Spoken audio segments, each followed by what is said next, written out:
if I told you some of the most advanced cars ever made were so complicated, their own engineers couldn't keep them running?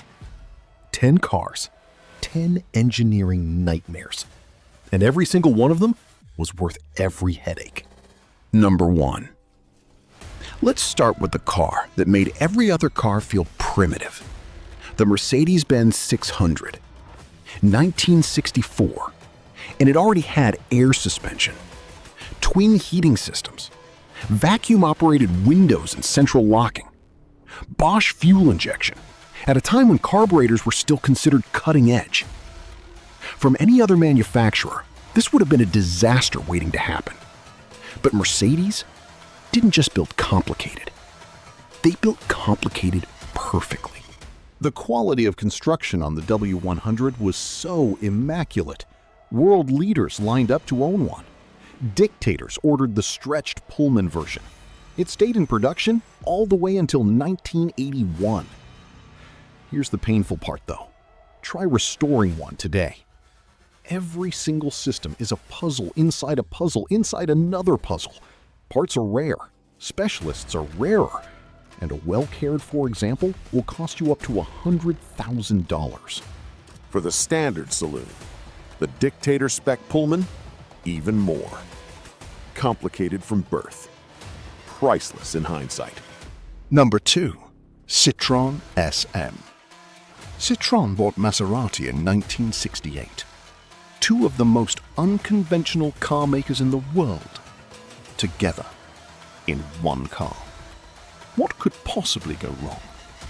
The SM arrived in 1970 with a Maserati 2.7-litre V6 under the bonnet. But that engine didn't just power the wheels. It had to power the hydropneumatic suspension, the brakes, the headlights that turned with the steering. Everything in this car was connected to everything else. Pull one thread, the whole thing unravels. And unravel it did. The SM earned a reputation for being fiercely difficult to keep running. Miss one service, and the Maserati V6 let you know immediately. Miss two, and you were calling a tow truck. But here's the thing. Decades later, the world finally understood what Citroën was trying to do. The SM wasn't fragile. It was just too far ahead of its time for anyone to properly look after it. Number 3. Aston Martin Lagonda. In 1976, the average house in the UK cost £13,000. Aston Martin launched the Lagonda at £24,570. And what did you get for that money? Touch-sensitive panels instead of buttons, digital displays instead of analog clocks, an interior so angular and futuristic it looked like it belonged in a science fiction film. Wealthy buyers loved it, until it stopped working, which it did, regularly. The digital systems of 1976 were not ready for the real world. Every failure was eye-wateringly expensive to fix. Every repair required specialists who barely understood what they were looking at. Aston Martin eventually simplified the interior for later models, but the damage was done. Sales dwindled to almost nothing. In 14 years of production, they sold just 645 cars. A beautiful disaster that tried to live 20 years in the future and paid the price for it. Number 4. Buick Reatta, 1988. General Motors looked at Buick in 1988 and thought, this brand needs something exciting. The answer was the Reatta. 2 doors, 2 seats, sporty coupe, with a touchscreen computer and digital dash that was genuinely years ahead of anything else on the market. So far, so good. But then GM decided to hand-build every single one in a dedicated facility called the Reatta Craft Center. They even sent staff to the UK to study how Rolls-Royce made cars. The result? A hand-built premium sports coupe with a 3.8-liter V6 driving the front wheels. Short on power, short on excitement, long on complexity, and short on reasons to actually buy one. In 4 years, they built just 21,751 Reattas, The touchscreen was brilliant. The car around it, not so much. Number 5. The Mitsubishi 3000 GT. Okay, on paper this car sounded amazing. Twin-turbo V6, four-wheel drive, four-wheel steering, active aero, hard sell. But the problem was, while the Mitsubishi 3000 GT put a lot of technology in the driver's hands, it actually made driving it difficult. The car was heavy, the car was complicated, and the driver was often overwhelmed by all the controls. Read the spec sheet, and you'd swear it was launched last year.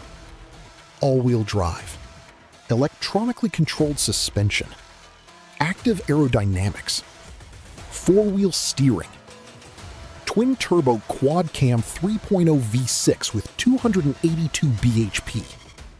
In 1990, Mitsubishi threw absolutely everything at this car to take on the Porsche 944 and Toyota Supra.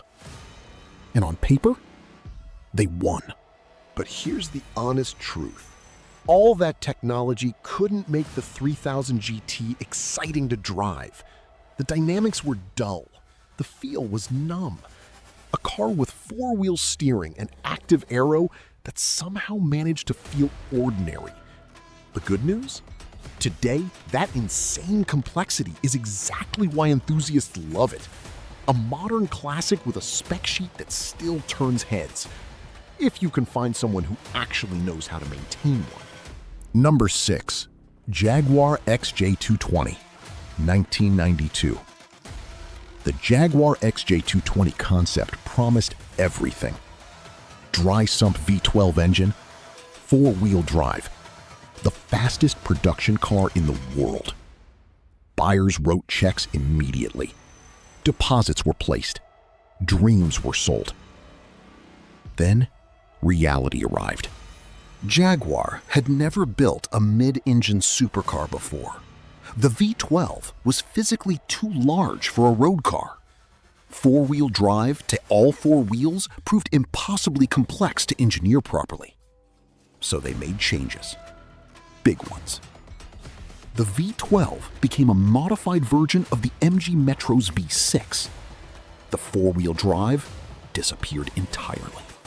Buyers were furious. Lawsuits followed. The dream and the reality were completely different cars. And the painful irony? The production XJ220 was still one of the fastest cars in the world. Just not the one anyone had actually paid for. Number 7. Porsche 911 Targa, 1996. The Porsche 911 Targa was always meant to be the best of both worlds. Open-air driving without the full cabriolet experience. Early Targas kept it simple. A lift-out roof panel. Done. But Porsche being Porsche, they couldn't leave simple alone. The 993 generation in 1996 brought a sliding glass panel that slid back to sit under the rear screen. Neat idea. Terrible rear visibility. The pop-up glass wind deflector was clever. Then they replaced it with a fabric item that wasn't. The roof arrangement was never as stiff as the coupe. Owners reported creaks, groans, rattles. For the 991, Porsche engineered an entirely new system that stored the roof panel under the rear deck. 3 generations of engineers. 3 completely different complicated solutions to a problem that early Targas solved with one simple lift-out panel. Sometimes the complication is the problem. Number 8. Volkswagen Phaeton, 2002. Volkswagen set themselves one of the most ambitious targets in automotive history for the Phaeton. It had to cruise at a sustained 186 miles per hour in an ambient temperature of 50 degrees Celsius while keeping the cabin completely cool. They achieved it. With a 6.0-liter W12 engine, the same unit that went into the Bentley Continental GT. Adjustable suspension, paddle shifters, central console infotainment screen years before anyone else had one. Technically, the Phaeton was extraordinary. One of the most advanced cars ever built. But buyers looked at the badge, saw the VW roundel, and bought a Mercedes instead. The most sophisticated Volkswagen ever made, defeated not by complexity, but by a badge. A tragedy wrapped in engineering excellence. Number 9. Bugatti Veyron 2005. One goal: 253 miles per hour. Everything else was secondary. To hit that number, Bugatti built an 8.0-liter W16 engine, 4 turbochargers, 1,183 bhp, 7-speed dual-clutch gearbox, 4-wheel drive, a rear spoiler that doubled as an air brake. And then came the heat problem. That much power generates that much heat, and Bugatti needed a forest of radiators just to keep it all alive. 3 radiators for the engine alone, more for the transmission, differential oil, engine oil. The result? The fastest production car in the world. A $25,000 routine service bill, and a car so complicated that Bugatti reportedly lost money on every single one they sold. Worth every penny of someone else's money. Number 10. Lexus LFA 2010. Lexus doesn't do exuberance. Lexus does calm, refined, sensible. And then they built the LFA, a 4.8-liter naturally aspirated V10, 550 bhp, developed with Yamaha, carbon fiber everywhere. But here's the detail that tells you everything about this car. The engine revved so fast that a traditional analog rev counter physically could not keep up. So Lexus fitted a digital one. The radiators were mounted behind the rear wheels. The wheels themselves were designed like turbines to draw hot air away from the brakes. Only 500 were ever made. Toyota said the LFA would serve as a reference point for their sports cars for the next 25 years. Not a car, a statement. Not a product, a masterpiece. From a 1964 Mercedes built for dictators to a Lexus whose engine outran its own dashboard, these weren't just complicated cars. They were declarations. Every engineer behind every car on this list looked at what was possible and then ignored it completely. Some failed. Some bankrupted their owners. Some were misunderstood for decades. But every single one of them pushed the entire industry forward. Because that's what complexity does. When it's driven by obsession, it doesn't just build a better car. It builds a better future. The Mercedes 600 gave us modern suspension. The Citroën SM gave us active steering. The Bugatti Veyron proved 250 miles per hour was possible. And the Lexus LFA proved that when a manufacturer stops caring about profit and starts caring about perfection, the result leaves the world speechless. That's what Motorvault is about. Not just the cars, the obsession behind them. If this hit different, you already know what to do. Subscribe, drop a comment. Tell me which car on this list you'd take home knowing every complication that comes with it.